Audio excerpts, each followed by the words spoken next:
Rasulillah wa ala alihi wa ashabihi ajma'in. Asyhadu an la ilaha illallah wahdahu la syarikalah wa asyhadu anna Muhammadan abduhu wa rasuluh la nabiyya ba'dah.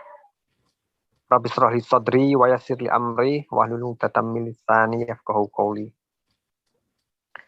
Yang saya hormati kawan-kawan semua yang hadir pada kesempatan malam hari ini, terima kasih sudah meluangkan waktunya. Tema kita pada malam hari ini yaitu penyebab Muslim berpecah belah. Ya. Jadi sebenarnya tema ini masih ada kaitannya dengan diskusi kemarin ya, peta Islam, yang memang menyinggung mengenai banyak hal ya. Artinya mengalir itu. Saya mengalir dan ada juga nanti masukan-masukan dari kawan-kawan untuk mengangkat tema ini. Mungkin sebagai pembuka, marilah kita baca basmalah bersama-sama terlebih dahulu ya. Bismillahirrahmanirrahim. Kemudian untuk pembukaan tema, mungkin bisa mungkin saya sedikit ini ya, memberikan gambaran ya mengenai tema tersebut ya. Atau mungkin ada yang ingin menyampaikan pembukaan tentang tema itu, mungkin Bang Hindra, Bang Xiaomi, Bang Caca, Bang Oppo. Silakan Mas Sain. Oh ya, baik, sebenarnya jarang nih host ini hanya mengatur jalannya diskusi ya, tetapi nggak apa-apa. Jadi begini ya, secara pribadi dan mungkin sering juga saya temui, sering diskusi dengan kawan-kawan itu, banyak yang merasakan juga bahwa sebenarnya kondisi umat Islam sekarang ini bagi saya sangat memprihatinkan ya. Karena apa? Karena memang mau diakui atau tidak, itu sesama Muslim sendiri ya, itu banyak yang saling bermusuhan gitu. Walaupun itu dalam hal-hal yang sepele atau mungkin itu dalam hal-hal yang sangat mendasar, itu membuat sebuah permusuhan ya, dalam membanggakan suatu kelompok-kelompok tertentu.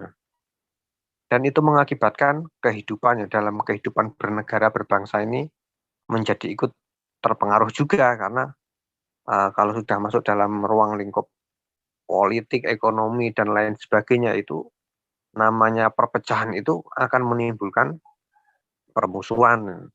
Jadi itu menjadi suatu hal yang penting bagi saya, karena sebenarnya penyebabnya apa nih? Penyebabnya apa ini kok seperti ini? Padahal di dalam Al-Quran sendiri sudah dikatakan tadi, sempat disinggung oleh Bang Xiaomi atau Bang Hendra tadi, bahwa kita itu harus bersatu seperti itu. Di dalam Al-Quran ada perintah untuk bersatu, tetapi faktanya kita justru malah berpecah belah. Nah, dalam kaitannya dengan diskusi yang sempat disampaikan oleh Cak Mat ya, kemarin itu kan yang pertama adalah mendiagnosa gitu. Jadi dalam hal ini saya ingin mendiagnosa sebenarnya.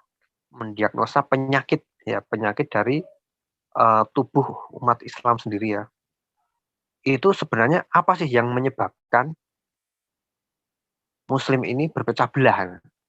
Nah, mungkin dari kawan-kawan, dari abang-abang ini, perjalannya waktu dalam belajar ini mungkin menemukan jawaban, diagnosanya apa gitu, yang menyebabkan Muslim ini berpecah belah.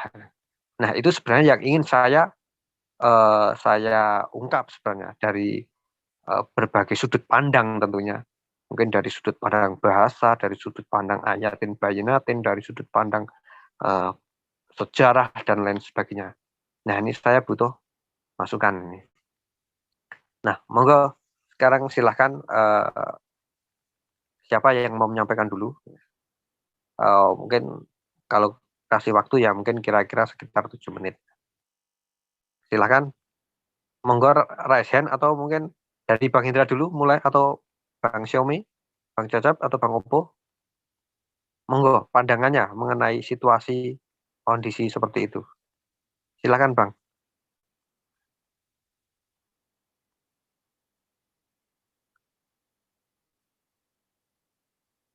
Bang Indra? Ya, saya coba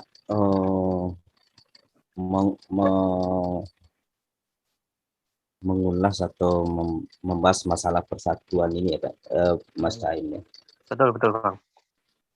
Terkait dengan perjalanan sejarah dari mulai Adam sampai ke Nabi Rasulullah Muhammad dan sampai ke umat kita ini, itu perjalanan keimanan kita itu mengalami gelombang.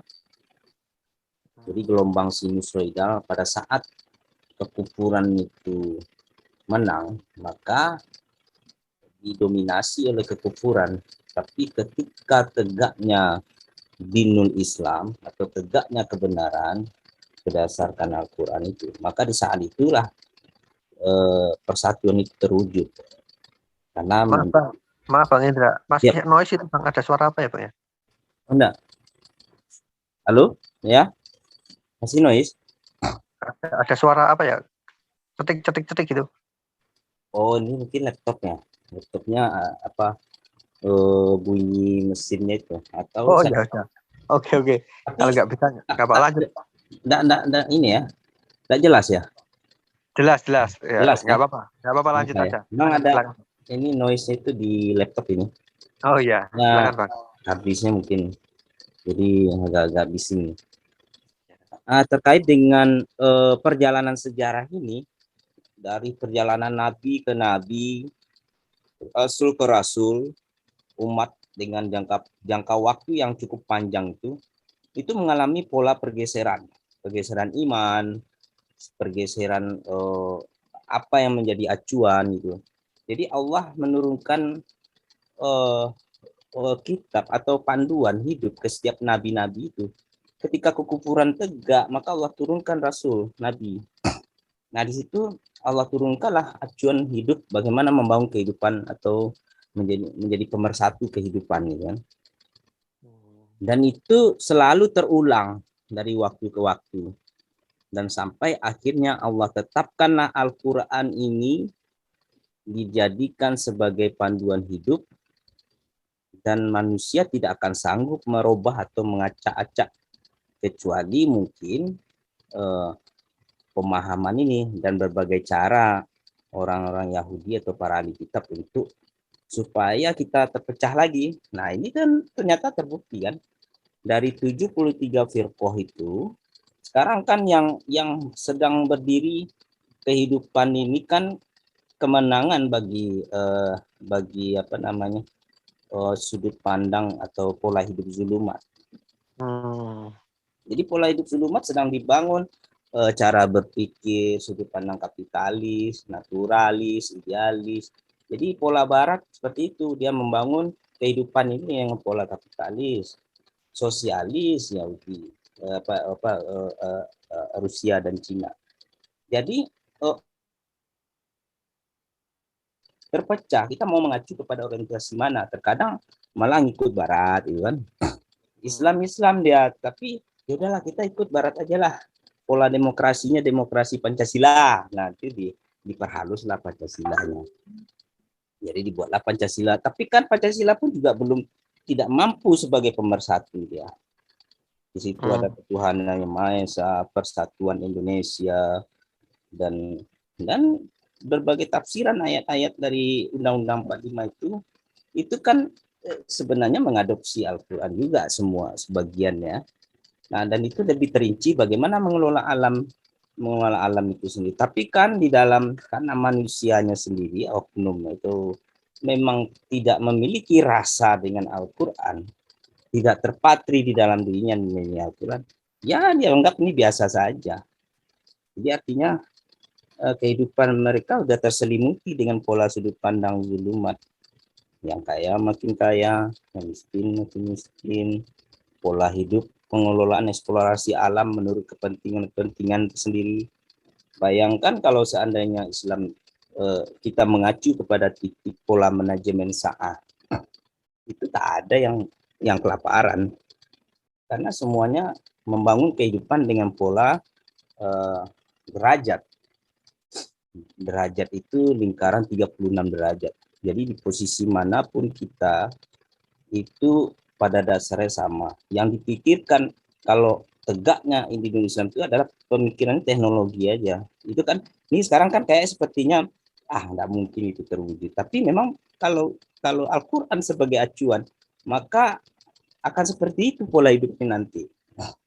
Jadi kita tidak sibuk oleh dengan perut, dengan ya jurang kemiskinan semakin tajam. Jadi orang sibuk juga memikirkan hidup sendiri tanpa terus mengembangkan diri, membangun sebuah teknologi kehidupan. Jadi kita terpecah-pecah di situ, sibuk mempertahankan harga diri, mempertahankan haknya, sehingga hal-hal yang selalu berebut, ibaratnya berebut itu seperti bagaimana kalau kerakusan dari para orang-orang yang cara berpikir kapitalis itu kan tidak melihat dari sisi bagaimana kehidupan ini sebagai kehidupan yang badatun taibatun warabun dapur. Jadi perpecahan itu juga disebabkan oleh cara pandang. Jadi cara pandang dan menafsirkan Al-Quran itu sebongkah-sebongkah atau sepotong-sepotong tanpa melihat alur dari ceritanya itu. Apa yang menjadi tujuan Al-Quran itu, ayat demi ayatnya. Apa yang diinginkan oleh Allah kita hidup di muka bumi ini. Allah mengharapkan jadilah hidup kalian untuk mempersatukan kehidupan ini sehingga kalian menjadi kuat, itu kan Allah. Jadi ini cara pandang yang sudah memang lari dari konsep Al-Quran itu. Nah ini yang memang belum menyatu. Jadi kalau kita kiblatnya imamnya Al-Quran dan memang pikirannya membahas tentang Al-Quran, bagaimana tata bahasanya, bagaimana nilai-nilai Al-Quran itu. Nah, masing-masing berpandu kepada Al-Quran, tetapi tidak mau melihat Al-Quran. Lalu kadang-kadang ya kita mohon maaf mengkultuskan cara berpikir Barat, cara berpikir ahli-ahli yang terdahulu. Padahal setelah Rasulullah wafat, inti dari acuan kita kan Al-Quran sebenarnya, para sahabat itu. Mana ada pendapat-pendapat ulama, pendapat-pendapat sahabat atau pendapat yang lain. Al-Quran. Jadi sebenarnya itu faktor internal ya Bang Indra ya. Kenapa? Faktor internal sendiri ya dari internal, manusianya. Faktor internal dan eksternal. Dan eksternal itu dipengaruhi oleh umat Islam, dan eksternal biasanya orang Yahudi ya. Yahudi ketika dia nampak runtuhnya Islam, ini daerahnya Islam, ini kita lagi yang membangun. Mereka masuk di situ untuk memporak-porandakan Al-Quran tadi, kembali lagi waktu kejadian turunnya Taurat, turunnya Injil, mereka berperan di situ memporak-porandakan Allah itu, termasuk Al-Quran. Dan tapi Allah kan berjamin dari zaman Rasul tak sanggup mereka menghancurkan Al-Quran, ayatnya masih utuh, tetapi tinggal manusianya lagi mau nggak mengkaji Al-Qurannya. Nah itu permasalahannya. Jadi kita terpecah, memang tetap mengaku Al-Quran, tapi tidak satu sudut pandang. Itu yang pandangan. Berarti kalau menurut Bang Indra masih memerlukan nggak hadis gitu? Atau cukup Al-Quran saja? Hadis itu diperlukan, tapi kan dia harus mengacu kepada Al-Quran. ada enggak nyambung dia dengan Al-Qur'an? Kalau tidak ada dia nyambung dengan Al-Qur'an, kita lihat ayat Al-Qur'an. Intinya kita kan harus Al-Qur'an nih. Oke, Nah, oke. kalau korelasinya enggak ada di Al-Qur'an, ya dianggap lemah hadisnya. Hadis itu kan manusia yang buat, bukan ini. Istilahnya hanya Oke. cerita dari para sahabat. Kita kan enggak tahu cerita mereka apa. Iya, mereka ketemu apa namanya? Ya kita tidak pula ya menganggap para sahabat para ahli-ahli ya sama dengan ahli sastra, para pujangga bercerita itu kan tentang kisah-kisah. Jadi kayak cerita dongeng gitu ya. Jadi tapi dongeng itu pula yang kita akui. Nah, itu yang sering terjadi. Mungkin cukup dulu Bang Indra ya. Nah, Oke, ya. nanti dilanjut Bang Indra. Oke. Saya sudah nangkap poinnya ini. Artinya hadis-hadis itu diperlukan bila tidak bertentangan dengan Al-Qur'an gitu ya Bang, kurang lebih ya Bang. Betul. Oke, mungkin ke Bang Xiaomi. Silahkan Bang Xiaomi menanggapi Bang Hendra atau mungkin menanggapi tema apa yang bisa disampaikan dari sudut pandang tata bahasa seperti itu. Silakan Bang Xiaomi. Ya, makasih Bang Ain, Mas Ain waktunya.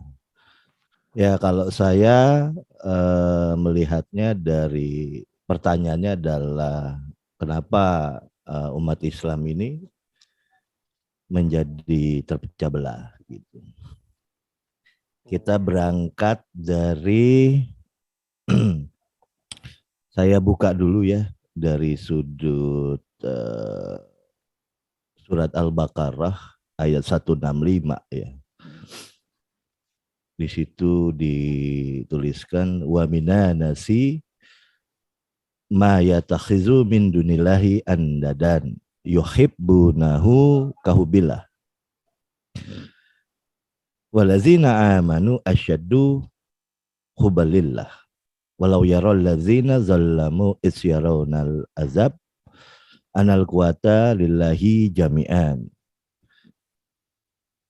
wa anallaha sadidul ajab. Itu yang yang coba saya buka gitu.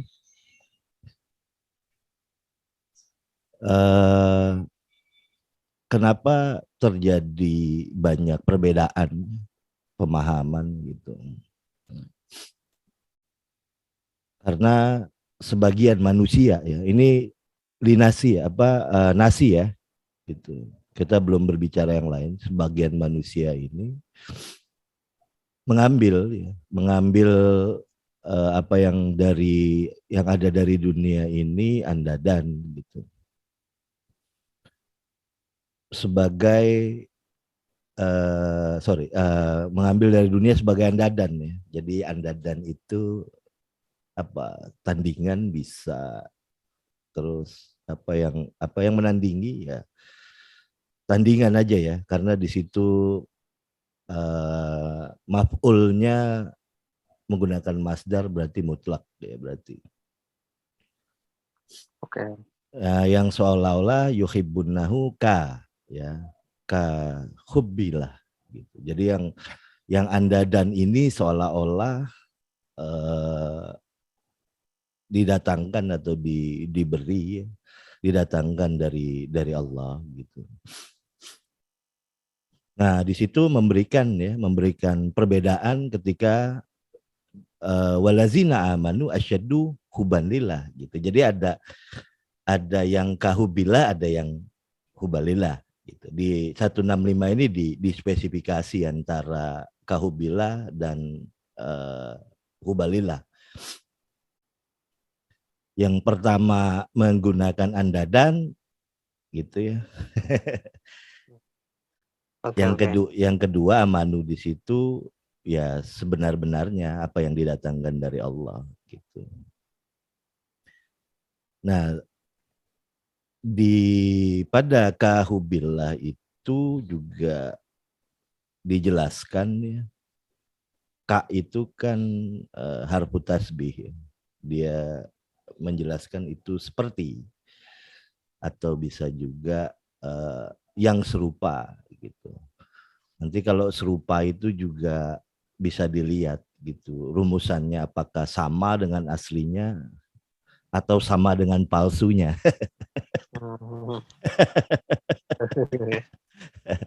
gitu. Akan tetapi di sini karena kalimat ini merupakan kalau bahasa bahasa pesantrennya itu jumlah syartiyah ya atau jumlah syarat gitu yang dijawab nanti pada jawab syaratnya gitu untuk memberikan apa ya satu jawaban ya di situ dengan walau ya walau yara gitu. Jadi walau yaral ladzina zolamu it's yarawnal azab gitu. Jadi di situ ada jawab syaratnya gitu. Yang memberikan kontra ya.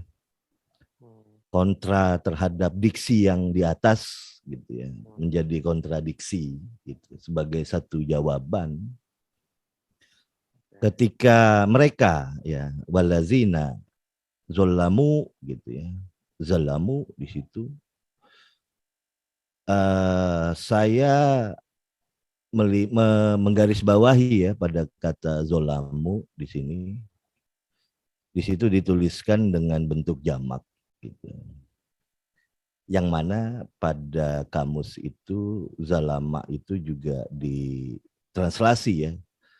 Ditranslasi menjadi orang yang tidak menempatkan sesuatu. Bukan orang. Jadi karena dia kata kerja jadinya menempatkan sesuatu yang tidak pada tempatnya gitu. Menjadi satu yara ya, yarauna gitu, yarauna azab. Nah, persoalannya adalah pada allazina zolamu gitu. Kalau saya melihat pada tautan di ayat 165 ini. Gitu. Antara andadan, perbedaan daripada andadan dengan yang hubalilah tadi gitu. Maka ketika ini menjadi satu kepastian, maka disitulah perbedaannya bisa dilihat ya, gitu. Bahwa pada jawaban kahubilah dijawab dengan walazina zalamu walau yara ya, walau yara. Jadi apa yang menjadi pandangan mereka yang zolamu itu sebenarnya pandangan al-azab gitu. Kemudian ditaukid kembali anal kuata, anal kuata lillahi jami'an gitu. Jadi perbedaannya jelas. Maka implikasinya gitu adalah mereka yang zolamu ini gitu ya, atau yang tidak menempatkan sesuatu pada tempatnya ini menempatkan andadan menjadi hubnya mereka, padahal itu kahubilah gitu. Jadi seperti seolah-olah itu ajaran Allah gitu, padahal atakhizu min dunillah. Berarti artinya ya Bang ya, masih internal juga ya Bang ya penyebabnya. Ya, persoalannya adalah kalau kita nanti tarik kesimpulan dari pangkalnya gitu ya, kita bisa lanjut nanti di berikut gitu ya. Tapi jelas kenapa sebagian manusia ini, nah ini kan sebagian manusia ya, bukan yang nanti ada ada identifikasi ya antara apa itu manusia, apa itu al-insan, apa itu an-nisaa gitu. apa itu zikra, apa itu unsa, gitu. Itu berbeda-beda gitu. Tetapi kita berangkat dari wa minan nasi mayatakhidzu min dunillahi andadan ini. Jadi antara andadan dengan yang andadan kahubillah ini perbedaannya jelas ya dengan hubbalillah. Jadi antara yang ori dengan yang ora gitu. Oh iya,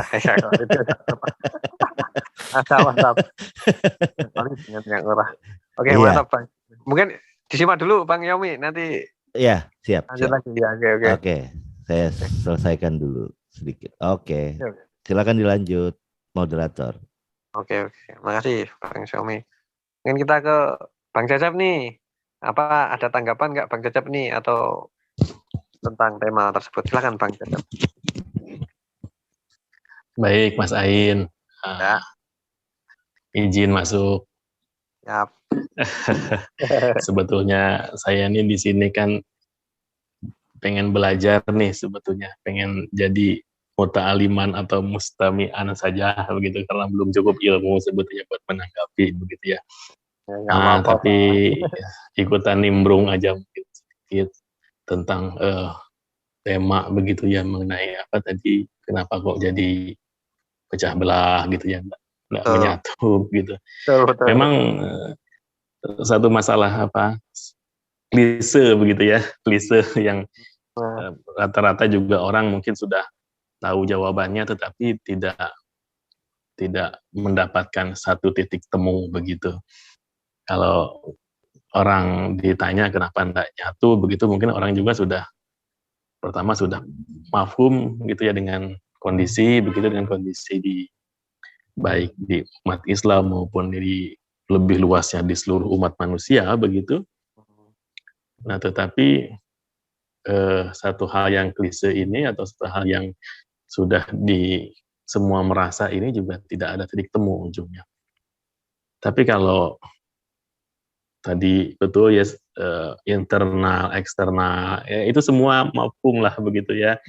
Baik dari golongan manapun, rasa-rasanya hanya akan ada dua itu, antara internal dan eksternal. Nah, tapi coba saya sumbang pemikiran, kalau menurut pikiran sederhana bahwa persatuan ini pasti ada hubungannya dengan kesatuan, begitu ya. Yang dimana kadang-kadang orang kebalik-balik menempatkan mana lebih dahulu begitu antara persatuan dan kesatuan. Lebih banyak kata persatuan yang ditempatkan di depan. Nah, tetapi kalau kita mau melihat lebih dalam, sebetulnya justru permasalahan atau akar mula dari tidak terjadinya persatuan ini karena tidak adanya satu kesatuan ya. Satu kesatuan terhadap pemahaman, tidak ada kesatuan terhadap apa yang dimaui oleh Sang Pencipta, itu tidak ada kesatuan pemahaman di situ begitu ya. Sehingga otomatisasi dari tidak adanya satu kesatuan dalam memahami ilmu Allah ini menyebabkan tidak adanya persatuan begitu ya. Penyebabnya itu tadi klise ya, yang faktor internal, faktor eksternal, lalu dialog antara nur dan zulumat dan lain-lain. Tetapi kalau kita tarik benang merah, mungkin saya rasa faktor tidak adanya kesatuan, kesatuan pemahaman atau kesatuan pandangan terhadap ilmu Allah ini yang ujungnya mengakibatkan tidak adanya persatuan. Nah, itu mungkin sedikit sumbang pemikiran Mas Ain. Monggo dilanjut. Oke, mantap. Sedikit tapi ces gitu ya. Oke,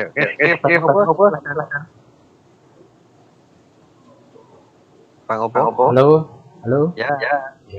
Assalamualaikum warahmatullahi wabarakatuh. Waalaikumsalam.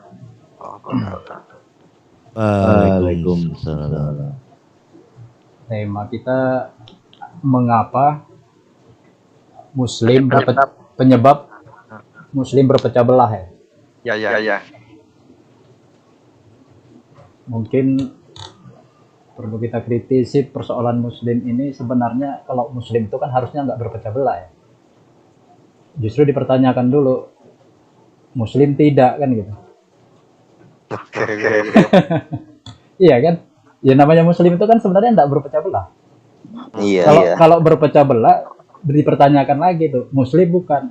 Ya kita ambil analogi misalnya lentera ya, lampu itu. Itu kalau kita pecahkan berkeping-keping terus kepingannya kita bilang ini lampu bukan, udah nggak lampu lagi kan. Jadi kalau ada pecah belah, sebenarnya kepingan pecah belah itu kita bilang sama orang ini bukan lampu lagi tapi pecahan. Iya kan? Benar nggak ya? Lampu itu kan utuh dia kan? Jadi unsur-unsur yang terkait dengan lampu itu menyatu, tapi kalau dipecahkan berkeping-keping, kepingannya itu kan nggak lampu lagi namanya. Nah, makanya mungkin perlu dipertanyakan, halo? Iya. Muslim itu kalau berpecah belah, maka dipertanyakan, Muslim tidak gitu. Kan gitu. Nah, itu pertama kan. Sekarang yang kita kritisi kan kenapa berpecah belah kan gitu. Kalau saya melihat menggunakan rujukan ya karena ada yang memecah belah, itu pasti. Makanya